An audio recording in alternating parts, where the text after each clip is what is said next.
திருச்செந்தூர் அருள்மிகு சுப்பிரமணிய சுவாமி திருக்கோவிலில் கந்தசஷ்டி மாபெரும் திருவிழா கடந்த 22ஆம் தேதி முதல் நடைபெற்று வருகிறது. 27ஆம் தேதி சூரசம்ஹாரம் நிகழ்ச்சியும் 28ஆம் தேதி காலை 11 மணிக்கு திருக்கல்யாணமும் நடைபெறும். அத்துடன் கந்தசஷ்டி விரதம் நிறைவேறும்.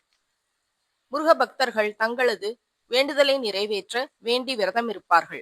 ஆனால் சில காரணங்களால் தினசரி விரதம் இருக்க இயலாதவர்கள், கோயிலுக்கு செல்ல முடியாதவர்கள், வயதானவர்கள், உடல்நிலை வேலை பழு காரணமாக முடியாதவர்கள் 6ஆம் நாளான 27ஆம் தேதி சஷ்டி திதியில் அமிர்த சித்த யோகத்தில் காலை மாலையில் வீட்டிலேயே முருகப்பெருமான் படத்தின் முன்பு நெய் அகல் விளக்கு பஞ்சுத்திரி போட்டு ஏற்றி வாசனை மிகுந்த மலர் சூட்டி தேன் தினை மாவு வைத்து 108 முறை ஓம் சரவணபவ மந்திரத்தையோ அல்லது 3 முறை கந்தசஷ்டி கவசத்தையோ சொல்லி வழிபட்டால் முருகப்பெருமானின் கந்தசஷ்டி விரதம் முழு பலனையும் ஒரு நாள் விரதத்தில் அடையலாம் என்பது ஐதீகம். இது போன்ற ஆன்மீக செய்திகளுக்கு பத்மம் யூடியூப் சேனலை சப்ஸ்கிரைப் பண்ணுங்க, லைக் பண்ணுங்க, ஷேர் பண்ணுங்க, கமெண்ட் பண்ணுங்க. நன்றி, வணக்கம்.